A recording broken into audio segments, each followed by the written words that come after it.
Rising nearly 11,239 feet, Mount Hood and its snow-covered peak is home to 12 glaciers. It is the highest mountain range in Oregon and the fourth highest in the Cascade Range, and boasts nearly 4,600 acres of skiable terrain and more than 1,200 miles of hiking trails. It is clearly one of the most beautiful sights for observing nature, whether it is by hiking, driving, or skiing.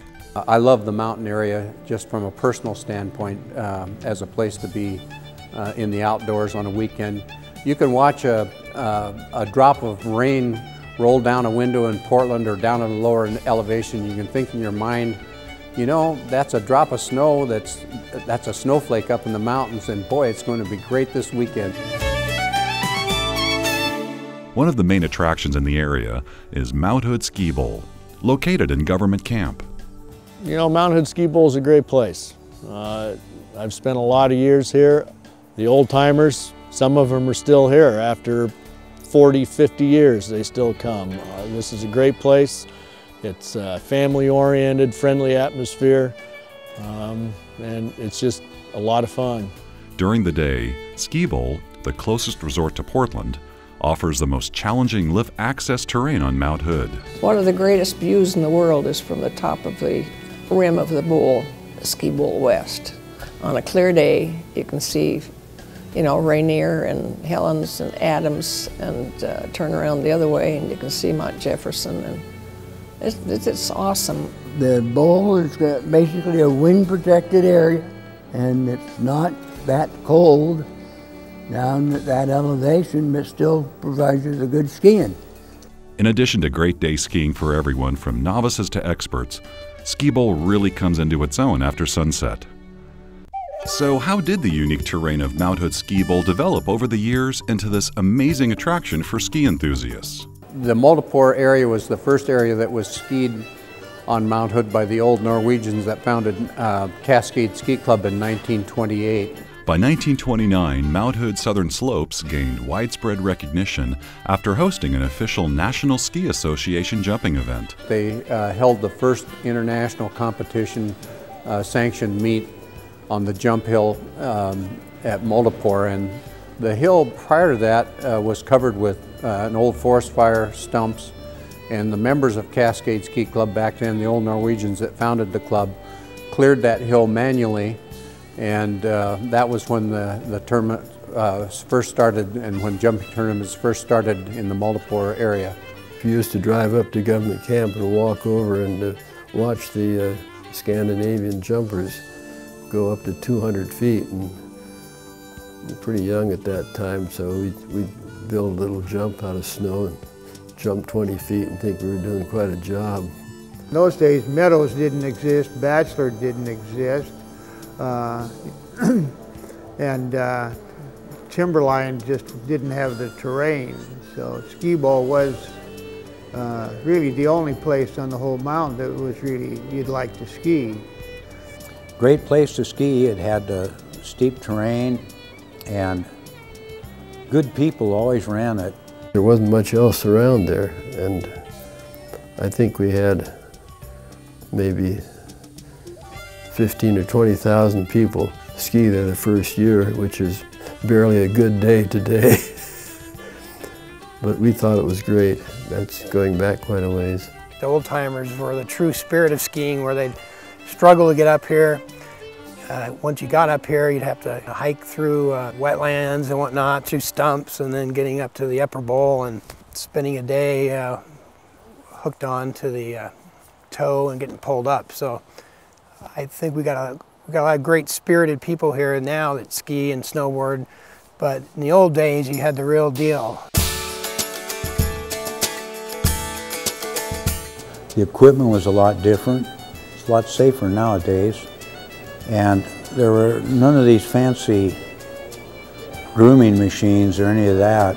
There weren't any rope tows, so we just walked every place we wanted to go, and walk over to Skibowl East and then climb across the mountain into Skibowl West. Pack our lunch with us and make a day of it. Things were informal. You know, it was kind of a fun mountain, and there was a lot of good fun times because there were a few people and just good mountain folk. In 1935, work began on the historic warming hut, located on the shelf between Lower and Upper Bowl at Skibowl. It was completed in 1937 and served as the bottom terminal for the first rope tow installed by operator Boyd French. Powered by an automobile engine, the tow was fast and riders held on with custom hooks. It was not all that easy to ride. I know they invited me to go up, and after I made it up there, they told me that I was the first girl that had been brave enough to do that. Multipore Mountain's first rope tow was built by Raymond Hughes in 1938. The tow was powered by a Dodge truck engine and operated on the run now called Raceway on Cascade Chair. The resort charged 5 cents per ride, or $1 per day.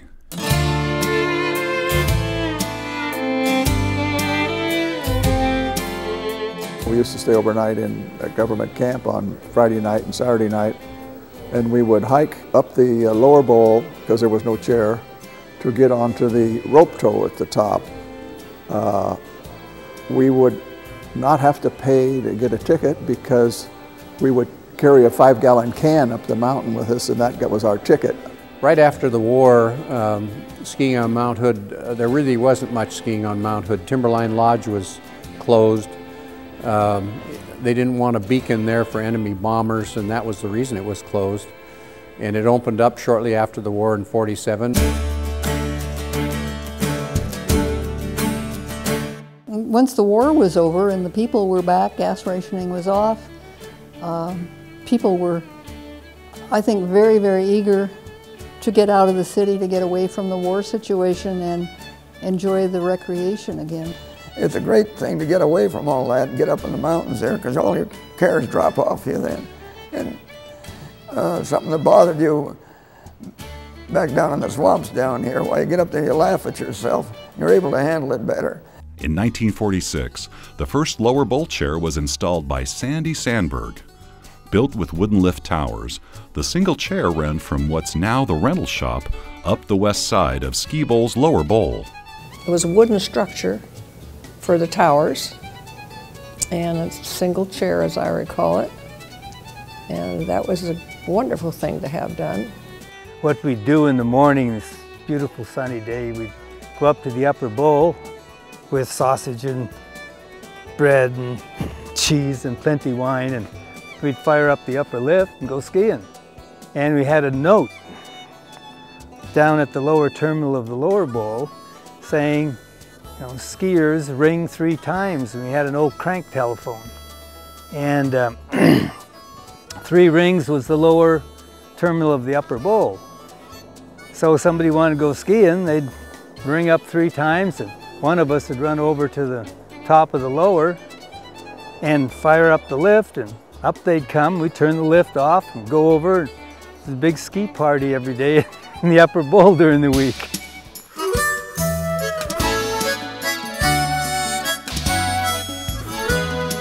Bill Healy, who later started the Mount Bachelor, he said, let's have a ski school. And so we started the JC Ski School. Bob Strand and Bob Wiseman developed the ski school down at the Skibowl, and it became the premier place to learn to ski. They had the premier ski school for the teenagers and the middle schoolers, and they had buses that went up from the schools. And I took a series of about 8 to 10 lessons. It was the first time that I was ever allowed to ride the chairlift. Over on the Multipore side, which is the east side of the mountain, there was a rope tow kind of lift. Shortly thereafter, there was a lift put in on that side, and it opened up that side of the mountain for a lot more skiing. At that time, the 2 areas were separate. They were owned by 2 separate families, and sometime in that era of the 60s, I believe that 2 families got together, married the two areas, and then you could use a ticket to go back and forth. When they hooked together all of the lifts from one to another, and bringing the Multipore and the Skibowl together, it really made it a fabulous resort.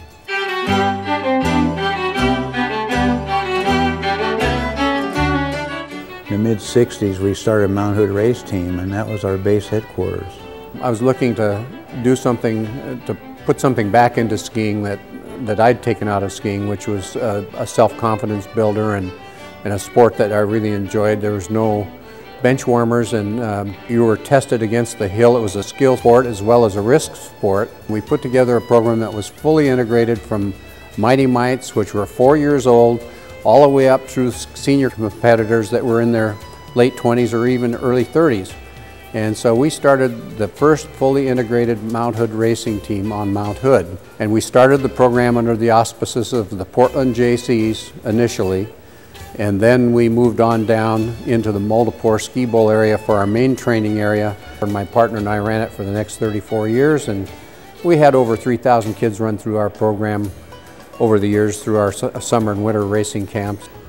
And through all those years, they supported us, and without support of the ski area, you couldn't have any kind of a race team. And some of those little kids we've had have went on to become Olympic gold medal winners, doctors, lawyers, carpenters, bricklayers, salesmen, whatever you name it. One of them, of course, was Billy Johnson, who in 1974 won a gold medal at Sarajevo in the Winter Olympics. And I'm sure that Kirk himself and Jeff at Timberline and Eddie Rogers at Huckleberry, who used to be on the racing team too, Charlie Jr. at Charlie's Mountain View Tavern, they all enjoyed the sport, and I know that they have their kids, and their kids probably will get involved with that sport also. They're probably all involved with skiing as a sport. People came to Ski Bowl as families, and it's a wonderful family sport. And I think it held a lot of families together, and I know even when my children were in school, my younger children who are grown now, being on the ski team and being part of a group and being part of a family activity, I think just gave the community and our family a very closeness. You go skiing with your family, you really have fun. And my daughter said to me, I've got 3 of them, she says, "Dad, thank you for this legacy of skiing. If it wasn't for that, I'd just be a frumpy little housewife." I said, "Yeah, and you're going to be a snowball too if you don't slow down, see." By 1967, Ski Bowl boasted a riblet double chair on Lower Bowl, world-famous night lighting, and the quaint Starlight Lodge was built. I remember standing on the steps of the day lodge, on the porch of the day lodge over there with my dad. He was watching me when I was learning to ski on this rope tow right here. And I remember he brought me up mid-60s, late 60s, after they put in the first night skiing here at Ski Bowl, and brought me up and bought me a lift ticket. So I had my first experience at night skiing, and I think it was that first time I fell in love with skiing at night. It was one of the best night skiing areas and one of the earliest ones to get going, and probably still is one of the most acreage-wise in the United States. It was the year, I believe, after we put in all the night lights. On the east side, we had an operating season, winter season, of only about 21 days. It didn't snow much that year. And that was the start of the straw that broke the camel's back for the original owner of the ski area. In 1980, summer recreation began at Ski Bowl with the installation of the Alpine Slide. The first Alpine Slide in the Northwest, and nobody said it would work. And putting the money in there, just everybody poo-pooed it seemed, especially the other operators. But it's turned out to be a lifesaver, I think, for the bowl getting into the summer business. In 1987, Kirk Hanna purchased Ski Bowl out of bankruptcy and formed H-Ski Corporation. When he bought it, we were all, I don't know, the place is, so run down, and of course we have competition on the other side of the mountain, and we just didn't see how this man was going to do it.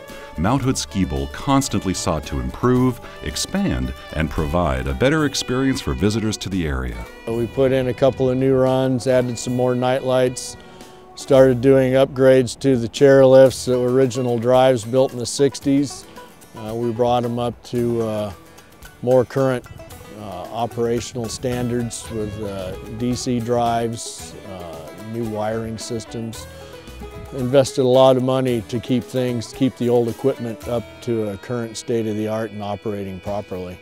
When Kirk Hanna took over the operation, he's done a lot for the area and improved the attendance. He has done an incredible job. He has not let lack of snow, rain, power outages, toilets backing up, any of those things get in his way and his mission of wanting this to be a large recreation area. Even with these renovations, Skibowl has maintained a relaxed, family-friendly vibe. People come back with their families and say, it's the greatest years they've ever had, that they remember as a kid, the most fun times, and they introduce you to their kids, and you'd be surprised how many of those people that were on our team in the beginning, they're back now because they've grown up and got their careers and everything and have kids now, and so they remember those days and they want their kids to be able to have the same thing they had. Watching the little kids, like the 4-year-olds, when they finally progress from the rope tow to the chairlift, and watching the expression on their parents' face when they see the kids up there skiing down and having a great time. Those are the moments I really enjoy.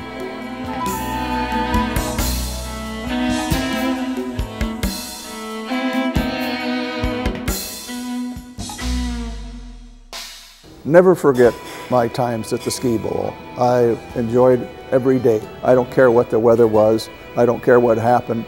I got frustrated many times, but I could blow out of it. It was a very enjoyable time of my life. Probably not so much for my wife, but it was for me. There were some awfully good times in the Skibowl. Awfully good times.